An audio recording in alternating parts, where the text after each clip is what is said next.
Sports fans, welcome to SportsBiz with LD. Welcome to SportsBiz with LD. I'm your host, Larry Davis, with the intern who now is on TV a little bit. Andy, how you doing today? Larry, I'm doing great. I'm looking for a great show here. You looking for a great show? No, it's going to be a great show, Andy. Okay? It's going to be a great show. It's going to be. Exactly. So let's get right into it. Let's start with our usual first segment, off my chest, things that I'm just thinking about, things that are bothering me, things I want to talk about. So what are we going to talk about today, Larry? Well, first I'm going to talk about quietly how the San Antonio Spurs, as we are taping, 15 straight, quietly, they just win. And they've won 15 straight games. They've won at least 50 games every season since 1999-2000. They're currently 55-16. And the coach, Greg Popovich, has been there all this time, correct? Yep. Only his first season when he took over midway through the season where they have a losing season. He's .960 and .439, which is good for a .686 winning percentage. That's good, because I wouldn't have been able to figure that winning percentage out. So I would have just guessed like a .700 winning percentage. Basketball reference is really a nice thing. That was good. I like that, Andy. You got to be funny. Next, we got to talk about in basketball, which really bothers me here, is you go to the Western Conference where San Antonio is. Right. There are two teams fighting it out for the 8th and final playoff position, Phoenix and Dallas. Yeah, both teams sitting at 43-29 as of last night. That's good for 8th place in the Western Conference, whereas in the Eastern Conference, 43-29 would be good for 3rd place. Right, so one of those teams will not make the playoffs with at least 45, 46 wins, and then you go to our beloved Knicks and the Hawks that they're battling for the final playoff spot, and one of those teams are going to get in at least 5, 6, 7 games under 500. To me, that's a joke. And it goes to ask, should teams who finish under 500 really be rewarded with playoff spots, knowing that they're going to get slaughtered by a team like the Miami Heat or the Indiana Pacers? Well, listen, you get slaughtered. I don't have a problem with that. But to me, I know you'll call me crazy. Everybody does. But do you just end up taking the first 16 teams and forget the whole conferences back and forth? I mean, it's ridiculous how a team under 500, that many under 500, is going to make the playoffs. I don't like it at all. I don't either. It's not a good way, but it's going to be really tough to do the top 16.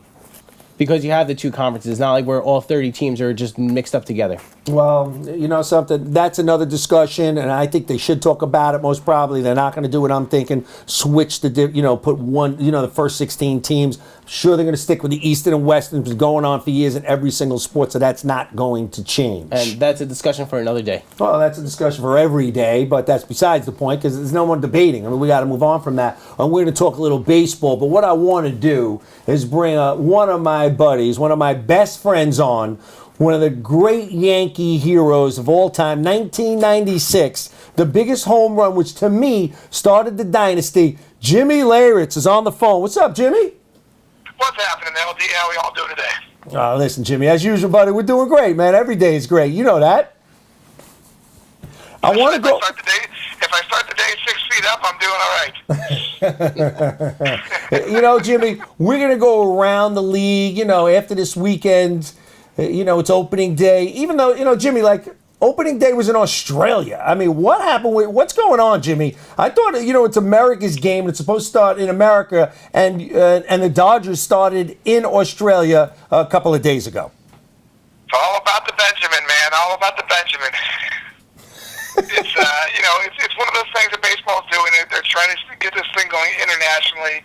I think it's a great idea. I do think that this is a prime example of going, wait a minute, we're doing stuff because they're offering us a lot of money to do it, and maybe it's a little bit too much. I mean, the bottom line is the Dodgers went out and played 2 games that are going to count for the season, as did the Diamondbacks, and then they had to come back and start spring training again and play games that didn't mean anything. And those 2 games could be the difference at the end of the season, why the Diamondbacks don't beat the Dodgers, or why the Dodgers do win that division because of this. It's just, to me, it's the of the season, and they came home and got right into the season. But the fact that they do it, they play the games, and then they come home and have to go back for spring training tells me that the monetary value is what motivated this more than anything else. Well, it's all about the monetary. That's why the show is Sports Biz with LD. I mean, Major League Baseball is only a $9 billion business. And just to talk about those Dodgers, so now they come back to the States, and Clayton Kershaw, the highest paid player in baseball, who's never missed a start or been on the DL, Jimmy, is going to miss his next start. Yeah, they must have had a very comfortable plane flight because, usually you would think that, a 16-hour plane flight would, you'd be a little bit stiff, you'd be a little sore, but not to a point where you would not be able to perform in pitch opening day. And it's a shame because Larry, I'm a little disappointed myself because I'm going to be going to that game with the Padres, and was looking forward to seeing him pitch that game. But again, that's what we're talking about. We're talking about there was a big question mark in spring training whether Zach Greinke was really hurt, because he mentioned before he got hurt that he wasn't really thrilled about going to Australia. And then all of a sudden he's hurt and he doesn't make the trip. Maybe he foresaw something that Clayton Kershaw didn't see. Yeah, listen, that's part of it. I mean, the old days, you wouldn't even know about this kind of stuff. And listen, they went on the private plane, and I'm sure they got some, beds and stuff. But this is a concern for them. And then, talking about all the money, Jimmy, and then who I believe is the best player in baseball. I totally believe Miguel Cabrera now signs a 10-year, $300 million, maybe $330, $287, right around there, because there's I read yesterday there's two more vesting options at $30 million each. And I'm okay with the contract. He's 30 years old. I would have been okay at 5 years or 6 years. You're giving the guy 10 years, so that's going to take him to 37, 38, 39, 40. I mean, that's just crazy, don't you think? Well, you have to wonder. I mean, Larry, how much money is really in the game? The Dodgers just got a $7 billion TV contract. Maybe Detroit. Say that again? What was that, Jimmy? $7 billion? $billion TV contract. So, possibly maybe Detroit's got something in the wings that's going to happen, and they're going to have that kind of money to be able to spend. The only problem I see with that is, again, we talk about these big contracts, and we've seen them happen, and they sound great to begin with, and I think, like you mentioned, at age 30, 10 years is a long time. I would think, and unfortunately we've had collusion in the past, that if I was the ownerships, I would say, listen, I would never give a position player more than 5 years and a pitcher more than 3 years, no matter what age he was. But when you see something like this, when you see the amount of money that's going out there, I'm happy for it, Larry. Don't get me wrong. I'm a former player. I struck in 1994. There was a reason I was going on strike, according to the union, was because of these contracts, because of the amount of money that baseball was making, and the players deserve part of it. I'm all for it.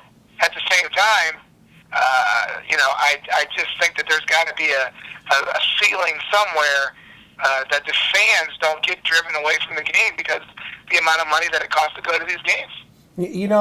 I hear you, but there's so much money in baseball, and they're always going to spend it, and they all want to win. I mean, let's bring your beloved Yankees in here. I mean, last year, all we heard, 189, 189, 189. That's all they want to spend on their team. They go out.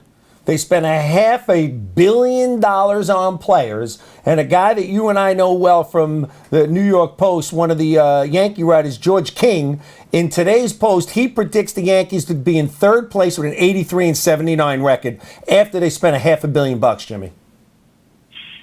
Yeah, you have to wonder. I mean, again, I think what the way it happened with the Yankees is before last season started, they made this statement that they were going to do this, and the way the season wound up, after again not making the playoffs, I think Hal Simon said, you know what, if I get to $189 million, it's going to be the another year that we don't make the playoffs and things are really going to get bad here. I think the amount of people that didn't show up in the stands last year, even though the season tickets sound like they were sold a lot, the amount of people that didn't show up at the stadium, the excitement that used to be there, I think really weighed on some of the decision making, and they felt like they had to put a product out there much better than what was there. And this would be Derek Jeter's last year, and you better send him off and with an opportunity to be in the playoffs. And I think, Larry, I look at the team and I like it. I like what the Yankees have done. But like you mentioned, it wasn't going to be on a $189 million payroll. It was going to be, they were going to have to go out there and do this again. And now they've done it.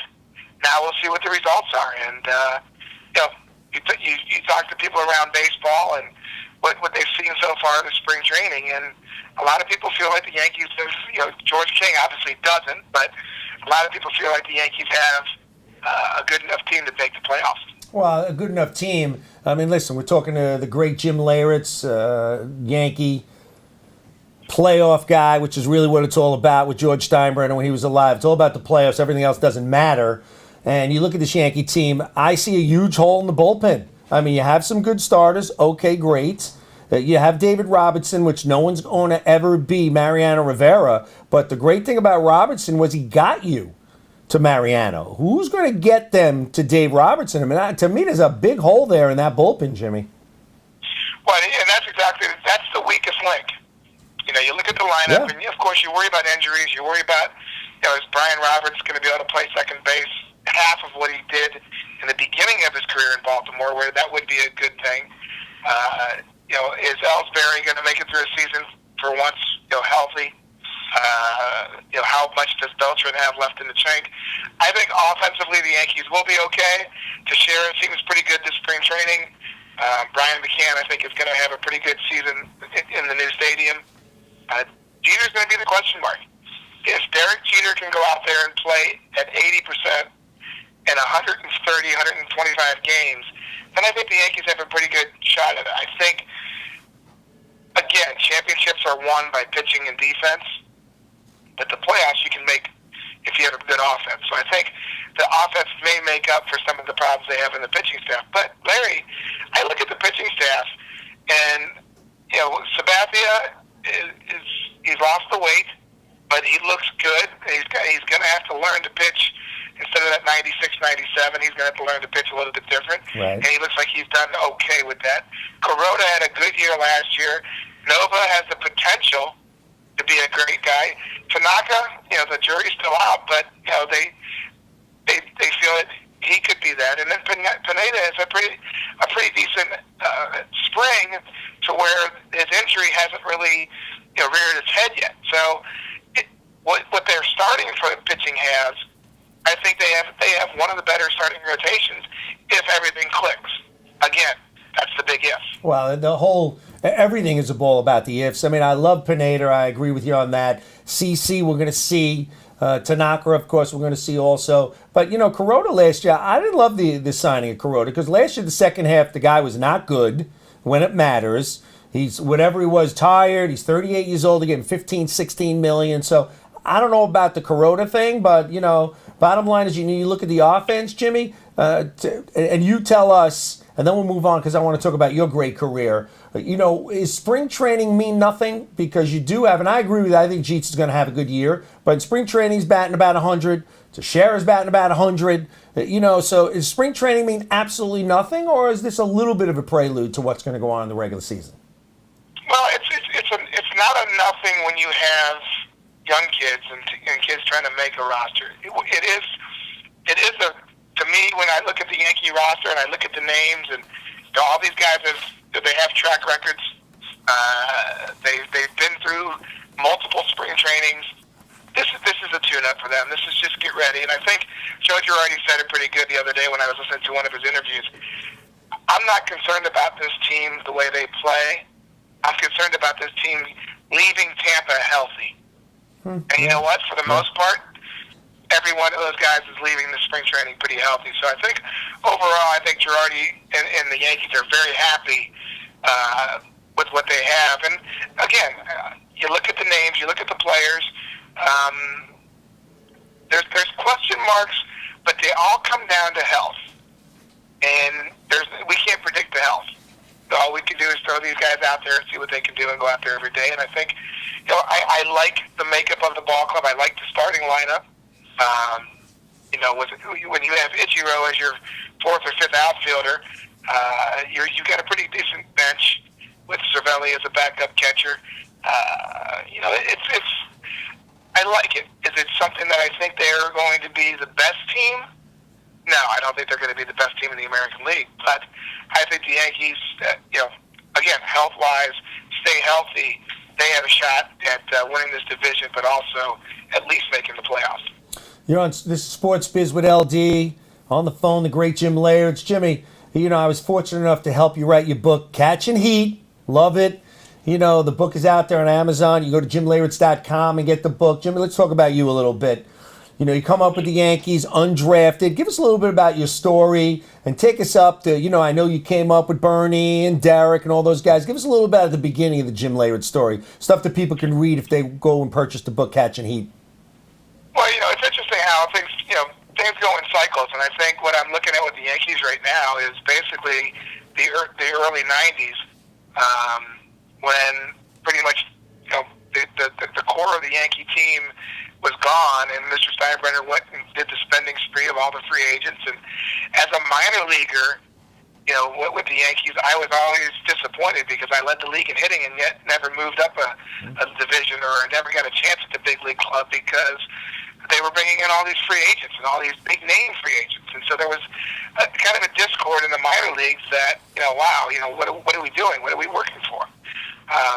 Fortunately, Mr. Steinbrenner was suspended from baseball, or unfortunately, however you want to look at it. But fortunately for me, he was, because what that did is it opened the door for Gene Michael to take over and really say, okay, you know what?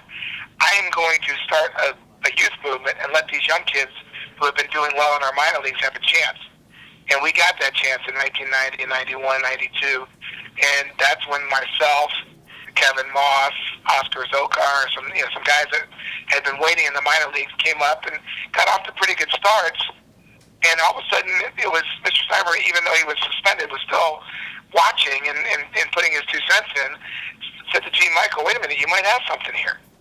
And then all of a sudden, it was Bernie Williams, Eric Andy Pettit, Sterling Hitchcock, these young guys coming up from the minor leagues that have been waiting, finally getting their chance. And you know what? They built a pretty good core coming up to 96 when we, finally put it together. And I think, one of the things that I took a lot of pride in, Larry, was I was never, the superstar guy. I was the first guy to get called up in 90, but, I was never that Derek Jeter type of guy.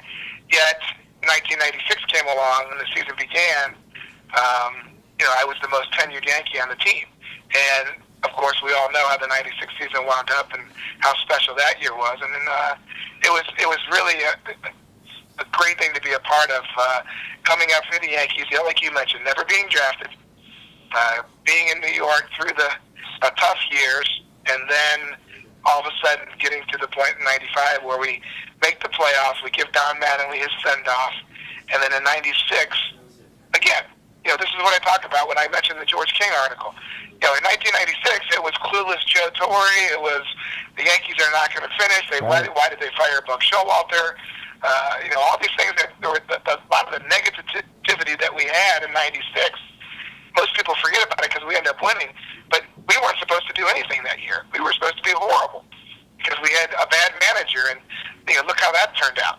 Well, Jimmy, take us through the home run. I mean, one of the biggest moments in your career. What's going on? What happens? Wohlers is on the mound. Take us through that at bat. Well, we were sitting on the game. It was a 6-0 game to begin with, and I think around the third inning, I walked out of the clubhouse finally and said to Pat Kelly on the bench, "Well, at least we didn't get swept this series because we were, David Cohn had won the night before for us.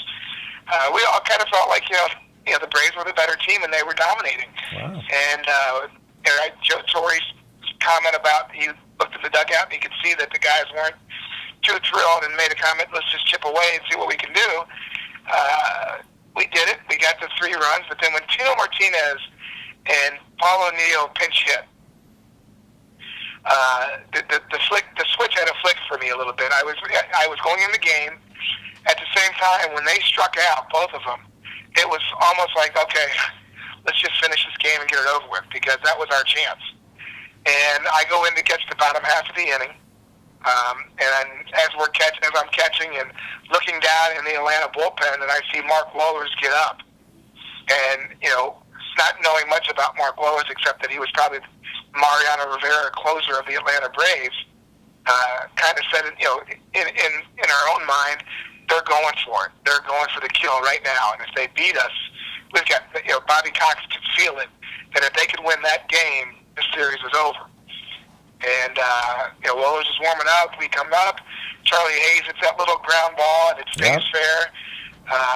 Darryl Strawberry gets a base hit. And then Mariano Duncan comes up. And while I was on the on-deck circle, or before I went to the on-deck circle, when Mariano was on deck, Don Zimmer was next to me in the dugout, and I said to Zim, "Hey, what's Wohlers got, by the way?" And he looked at me, he said, "Jimmy, he throws 100 miles an hour, just get it ready." And I was like, okay. So standing next to me was next to me was Darryl Strawberry. He had a case of bats, and I only had 2 bats left for the next day, and I was catching Andy Pettitte against John Smoltz in Game 5. And so I didn't want to break one of my bats, so I grabbed one of Strawberry's bats out of the box and said, "You know what, I'm going to try this one." So I took it up there, got on the on-deck circle. Mariano, of course, hits the ground ball. Looks like a routine double play. Belliard boots it, and I come up with one out with runners on first and second, and, just guessing what Wohlers is going to throw. And sure enough, he throws me first pitch fastball. I fouled it back. He thought, I took. It was not one to take an easy swing, Larry. I always swung as hard as I could. Right. And I took a pretty good hack at it, fouled it back. He came with 2 sliders, the next 2 pitches for balls. Then he went back to his fastball, and again, I took a hack, a very confident hack, and fouled it straight back. And he said after the game was over that second swing at the fastball was like convinced him to throw the slider again, because he thought I was on his fastball. So he throws me to the first slider he threw me was a pretty decent one, and I just barely fouled it off down the third baseline, and stepped back out of the batter's box and said, "Okay, he's going to come with a fastball in. Be ready." And sure enough, I took about a half a step off the plate, and he tried to go with a slider, and he hung it. And with that little extra half a step that I was away, I was able to dive into it and get lucky enough to hit it out. And that was, hitting the home run. Everybody was like, that was the most unbelievable thing. And I said, well, yeah, but the one thing that, as I was rounding first base, I was very excited and, of course, very happy. At the same time, I felt like, if we don't win this game and we don't go on to win this series, this home run is just like the '95 walk-off against the Mariners in the playoffs. It's a footnote. And we really need to win this game. And fortunately, we did. And we won the game. And in the locker room, to a T, every player, we felt like we got the series back to New York. We're going to win this thing. And that's why that Game 4 was such a pivotal, important game to get that momentum back. And fortunately, like I said, that was the home run that a lot of people point to that started the dynasty of the 1990s. Absolutely. We got to wrap it up in a few minutes, Jimmy. Just give us what's going on with you today. And I know one of the things we talked about, are you going to be at opening day? Are you going to be finally back in the Yankee graces there? because I know you haven't been in a couple of years. Tell us about that, and then tell us what you're doing with yourself, because we just got a few minutes left. Yeah, no, I'm just basically, the Yankees have invited me back again. I was on a personal services contract last year. I'm not on that this year, but I still do a lot of work in the suites and things like that. The one thing that is still that they have not made me a part of, and I don't understand why or what the reasoning for, is the Old Timers Day. And I'm hoping whoever has that decision, whatever person that is, or if the fans can create enough stir that I can get back to Old Timers Day in 2014. To me, that's the only thing that has not come back that I really, really miss being a part of. And, it's one of the things that I remember Rick Cerrone telling me in the dugout. Because of that home run, Jimmy, you will be at every Old Timers Day for the rest of your life, no matter what. And I understand the accident. I understand when I went through that period that, they had to be hands off a little bit. But I was found not guilty. I was there. I was at that. I was in the Yes.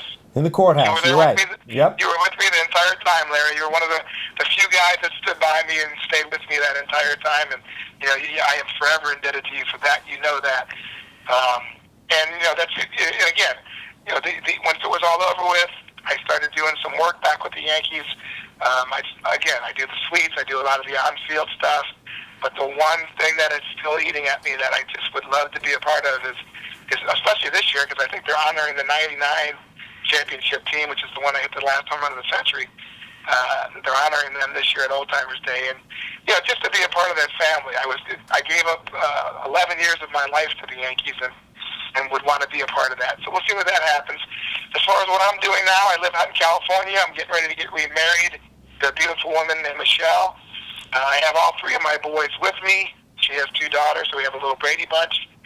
And I do some part-time work for a bat company called Tucci Lumber. The face of our company now is Troy Tulowitzki. And we supply basically all the wood and the bats to the Major League ball players. And my job is to try to kind of bring in as many players as I can and get them using the Tucci lumber. And it's good for me because it gets me around the guys. It keeps me around the game until I can finally get back when my kids are growing up a little bit more and be able to go back on the road and be part of a coaching staff or something down the road. And that's really great. Jimmy, I really appreciate it. We got to jump. Thank you very much. JimLayritz.com, Catching Heat. You can find all that stuff also on our website, SportsBiz with LD, the website, the Facebook, and all that stuff. Jimmy, thanks, buddy. I really appreciate you calling in. LD, I appreciate the time, brother.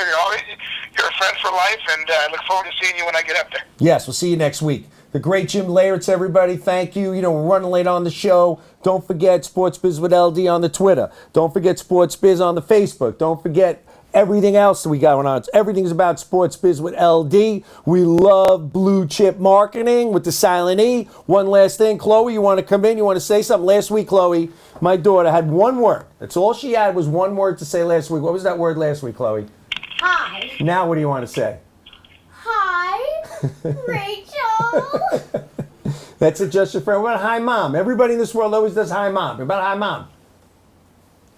No, not hi, Mom? No. Just hi, Rachel. Honey, we love you. Thank you, SportsBiz with LD. We'll be back next week with another great show. Andy, thanks for sitting in. You really spoke a lot this week, Andy, because we had Jimmy on. Yeah, I got my words in. Okay. Dave Martin, our producer, everyone here at Daily Blue, we appreciate. Don't forget, Daily Blue, the E is silent. SportsBiz with LD, we love you, everybody. Thanks a lot. We'll see you next week. Little wave, Chloe, something? Hi, Mom. Hi, honey. Something? Kayla? It's all about Rachel. That's the way you are.